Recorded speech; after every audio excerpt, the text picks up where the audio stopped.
കേരളത്തിലെ വയനാട്ടിൽ മലയോര മേഖലയിൽ കഴിഞ്ഞ രണ്ടാഴ്ചകളായി തുടർന്നുകൊണ്ടിരിക്കുന്ന വന്യമൃഗ ആക്രമണങ്ങളിൽ വളരെയധികം ആശങ്കയിലാണ് മാനന്തവാടി രൂപതയിലെ ജനങ്ങളും ഒപ്പം വൈദികരും മെത്രാന്മാരുമെല്ലാം. കഴിഞ്ഞ ദിവസം അതിനെ സംബന്ധിച്ചുള്ള പ്രതിഷേധങ്ങൾ ഒരുപാട് നടന്നു. വലിയ ആശങ്കയിലാണ് അല്ലേ?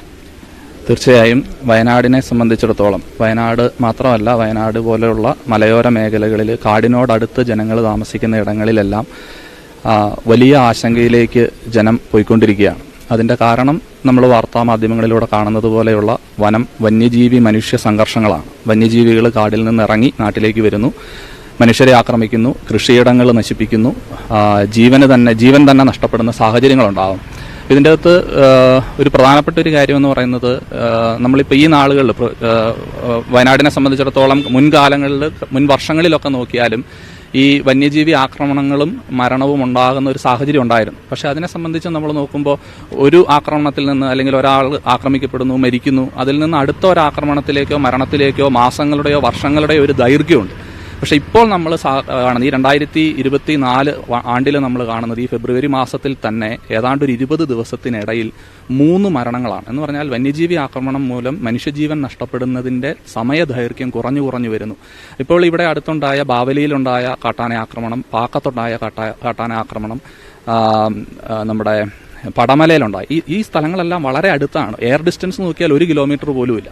അപ്പോൾ എന്താണ് ഇതിന്റെ പിന്നിലുള്ള കാരണമെന്ന് നോക്കിക്കഴിഞ്ഞാൽ വയനാടൻ കാടുകൾ, നമുക്കിവിടെ വലിയ കാടുകളുണ്ട്, ഏതാണ്ട് 300 സ്ക്വയർ കിലോമീറ്ററിലധികമുള്ള കാട് ഇവിടെയുണ്ട്, വനസമ്പത്തുണ്ട്.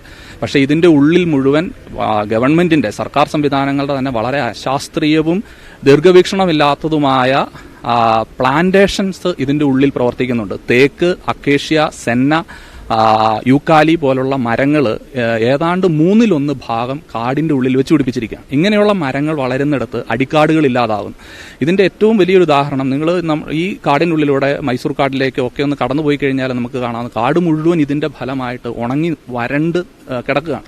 ഇത് നിത്യഹരിത വനങ്ങളാണ് എന്നാണ് പറയുക. പക്ഷെ നിത്യഹരിത വനങ്ങളിൽ എവിടെയും വനത്തിനുള്ളിൽ പച്ചപ്പില്ല.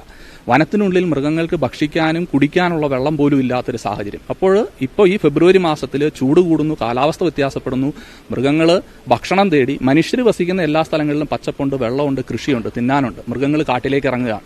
അപ്പോൾ അതുകൊണ്ടാണ് ഈ സംഘർഷം പെട്ടെന്ന് വയനാട്ടിൽ ഉണ്ടാകുന്നത്. ഇത് ഒരു നഗ്നമായ യാഥാർത്ഥ്യമാണ്. ഇത് വെറുതെ ഗവൺമെന്റിനെതിരെ ഉയർത്തുന്ന ഒരു ആരോപണമൊന്നുമല്ല. രാഷ്ട്രീയമൊന്നും ഇതിന്റെ പിന്നിലില്ല. കാരണം ഇത് മാറി വരുന്ന ഗവൺമെന്റുകളുടെ മുമ്പിൽ എല്ലാ കാലത്തും വയനാടൻ ജനത ഉയർത്തിയിരിക്കുന്ന ഒരു ആവശ്യമാണ് ഈ കൃത്രിമമായിട്ട് ഇങ്ങനെ പ്ലാന്റേഷൻസ് കാടിനുള്ളിൽ വെച്ച് പിടിപ്പിക്കുന്നത് നിർത്തണം. കാരണം വനസംരക്ഷണ നിയമം, വന്യമൃഗ സംരക്ഷണ നിയമം 70-80കളിൽ പ്രാബല്യത്തിൽ വന്നതിന് ശേഷം മൃഗങ്ങൾ ധാരാളമായി പെറ്റുവരികയും മൃഗങ്ങൾ പെരുകുന്നതിനനുസരിച്ച് മൃഗങ്ങൾക്ക് ജീവിക്കാനുള്ള ആവാസ വ്യവസ്ഥ കാടിന്റെ ഉള്ളിൽ രൂപപ്പെടുത്താൻ സർക്കാരിന് സാധിക്കുന്നുമില്ല, അല്ലെങ്കിൽ അതിന്റെ ബന്ധപ്പെട്ട വകുപ്പുകൾക്ക് കഴിയുന്നില്ല. ഈ ഒരു സാഹചര്യമാണ് വയനാട്ടിൽ ഇപ്പോൾ നിലനിൽക്കുന്നത്. വന്യമൃഗങ്ങൾ നിരന്തരമായിട്ട്, ഇപ്പം ഈ കഴിഞ്ഞ ദിവസങ്ങളിൽ കടുവ ഭക്ഷിച്ചത്, ഇന്നലെ പുൽപ്പള്ളിയിൽ വീണ്ടും ആളുകളുടെ ബൈക്കിന് മുകളിലൂടെ കടുവ എടുത്ത് ചാടുന്ന സാഹചര്യം, മാനന്തവാടി ഭാഗത്ത് പുലിയുടെ ആക്രമണം, കാട്ടുപന്നിയുടെ ആക്രമണം എന്ന് വേണ്ട, ഇതിങ്ങനെ മണിക്കൂറുകൾക്കുള്ളിൽ ഇതിങ്ങനെ പെരുകിക്കൊണ്ടിരിക്കുകയാണ്. അപ്പോൾ ഇത് വളരെ ആശങ്കാജനകമായൊരു സാഹചര്യമാണ്. അടിയന്തിരമായി ഗവൺമെന്റ് ഇവിടെ ഇടപെടേണ്ട ഒരു സാഹചര്യമുണ്ട്. അതാണ് ജനത്തിന്റെ അജിറ്റേഷനിൽ നിന്ന്, അവരുടെ ഇത്തരത്തിലുള്ള രൂക്ഷമായ പ്രതികരണങ്ങളിൽ നിന്ന് പോലും വെളിപ്പെടുന്ന ഒരു സാഹചര്യം അതാണ്. അപ്പോൾ അതുകൊണ്ട് ഈ ഗവൺമെന്റിന്റെ ഇടപെടൽ ഉണ്ടാകണം, അവരുടെ ശ്രദ്ധ പതിയണം എന്നുള്ളതുകൊണ്ടാണ് വയനാടൻ ജനത പൊതുവിൽ, അത് തീർച്ചയായും മാനന്തവാടി രൂപതയുടെ നേതൃത്വമുണ്ട്, ക്രൈസ്തവ സഭകളുടെ, സമുദായങ്ങളുടെ എല്ലാവരുടെയും, ഇതിന്റെ പിന്നിൽ രാഷ്ട്രീയമോ മതമോ ചിന്തയോ ഒന്നുമില്ല. കാരണം കടുവയും ആനയും ഒക്കെ മനുഷ്യനെ ആക്രമിക്കുന്നത്, കൃഷി നശിപ്പിക്കുന്നത് ജാതി മതം നോക്കിയിട്ടല്ല. അപ്പൊ അതുകൊണ്ട് ഇതൊരു പൊതു ആവശ്യമാണ്, ജനത്തിന്റെ നിലനിൽപ്പിന്റെ ആവശ്യമാണ്, അടിസ്ഥാനപരമായ ഒരു മനുഷ്യാവകാശത്തിന്റെ പ്രശ്നവും കൂടെയാണ്. അതുകൊണ്ട് ഗവൺമെന്റുകൾ ഇതിൽ ഇടപെടണം. അതുകൊണ്ടാണ് ഗവർണർ വന്നപ്പോഴും രൂപത മുൻകൈ എടുത്ത് ഗവർണറെ ഇവിടെ കൊണ്ടുവരാനും ഈ ആവശ്യം ഉന്നയിക്കാനും കേന്ദ്ര സർക്കാരിന്റെ ശ്രദ്ധയിലേക്ക് അത് കൊടുക്കാനും ഒക്കെ ആയിട്ട് ശ്രമിച്ചത്. പക്ഷേ അച്ഛൻ നേരത്തെ പറഞ്ഞ പോലെ ഇതിന്റെ രാഷ്ട്രീയമില്ല. പക്ഷെ ജനങ്ങൾ പരിഭ്രാന്തരാണ്. അതുകൊണ്ട് തന്നെ അവരുടെ പ്രതിഷേധങ്ങൾക്ക് ശക്തി കൂടും.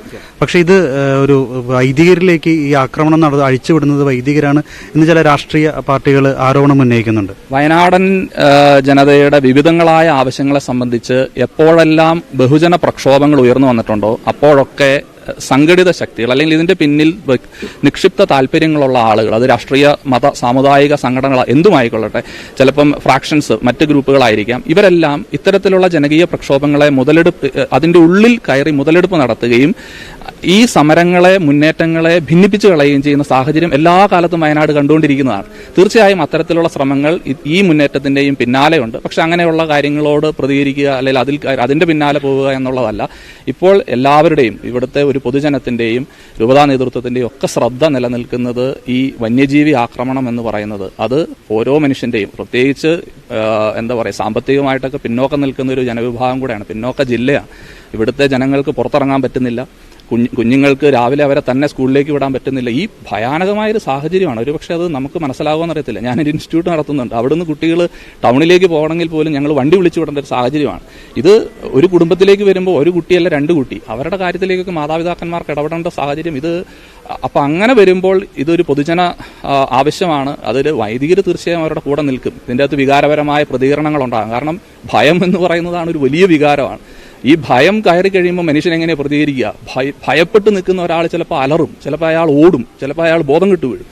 ഭയപ്പെട്ട് നിൽക്കുന്നവന്റെ പ്രതികരണം അതൊരു നിശ്ചിത രീതിയിലേ ആകാനേ പാടുള്ളൂ എന്ന് നമുക്കൊരിക്കലും പറയാനായിട്ട് പറ്റില്ല. അതുകൊണ്ട് വന്യമൃഗങ്ങളെ കണ്ട് പേടിച്ചു നിൽക്കുന്ന വയനാടൻ ജനതയുടെ ഒരു വിലാപം കൂടിയാണ് ഈ പ്രതിഷേധ പ്രകടനങ്ങളെന്ന് നമ്മൾ മനസ്സിലാക്കേണ്ടതുണ്ട്. ഈ പ്രതിഷേധങ്ങളിൽ പങ്കെടുത്തവർക്കെതിരെ കേസ് സർക്കാർ ഇപ്പോൾ എടുത്തു തുടങ്ങിയിട്ടുണ്ട്. വൈദികർക്കെതിരെയും കേസെടുക്കുമെന്ന് പറയുന്നുണ്ട്. അതിനെക്കുറിച്ച് എന്താണ് പ്രതികരിക്കുന്നത്? തീർച്ചയായും നിയമപരമായ വഴിയിൽ സർക്കാർ നീങ്ങുക എന്നുള്ളത് അവരുടെ ഭാഗത്തു നിന്നുണ്ടാകേണ്ട ഒരു കാര്യമാണ്. പക്ഷെ ഇതിൻ്റെ അകത്ത് സർക്കാർ ഇത്തരത്തിലുള്ള കേസുകൾ എടുക്കും, നിയമപരമായ നടപടികളിലേക്ക് പോകുമെന്നൊക്കെ പറയുമ്പം ജനം ഉയർത്തിയ ഗൗരവതരമായ പ്രശ്നങ്ങളുണ്ട് ഇവിടെ. അതിന്റെ പേരിൽ ഗവൺമെന്റ് എന്ത് നടപടിയെടുത്തു? സത്വരമായ, ചടുലമായ എന്ത് നടപടിയാണ് ഗവൺമെന്റ് ഈ ജനം ഉയർത്തിയ പ്രശ്നം? അപ്പം പ്രധാനപ്പെട്ട വിഷയങ്ങളുടെ അഡ്രസ്സ് ചെയ്യാതിരിക്കുകയും അതിന്റെ പശ്ചാത്തലത്തിലുള്ള നിസ്സാര കാര്യങ്ങളുടെ മേൽ ഉടനടി ആക്ഷൻ എടുക്കുകയും ചെയ്യുന്ന ഒരു രീതിയാണ് ഇപ്പോൾ ഗവൺമെന്റ് ഇവിടെ എടുത്തിരിക്കുന്നത്. ഇനി ഇതിന്റെ അകത്ത് ഗൗരവതരമായ നിയമലംഘനങ്ങളുണ്ടോ? ഒരു പ്രക്ഷോഭം നടത്തുമ്പോൾ, ഒരു പ്രതിഷേധ പ്രകടനം നടത്തുമ്പോൾ പ്രൊവോക്കേഷൻ പോലീസിന്റെ ഭാഗത്തുനിന്നും ഉണ്ടായിട്ടുണ്ട്. നിയമപരമായിട്ട് ഇവരുന്നയിച്ചിരിക്കുന്ന ആവശ്യങ്ങളെ സമയബന്ധിതമായി അഡ്രസ്സ് ചെയ്യാൻ പരാജയപ്പെട്ടു പോയ ഭരണകൂടം, അത് സ്റ്റേറ്റ് ഭരണകൂടം മുതൽ താഴെ ജില്ലാ ഭരണകൂടം വരെയുള്ള ആളുകൾ, കാരണം തലേ ദിവസം മരിച്ചതാണ്, പിറ്റേ ദിവസം വരെ എത്രയോ മണിക്കൂറുകൾ സമയമുണ്ടായിരുന്നു.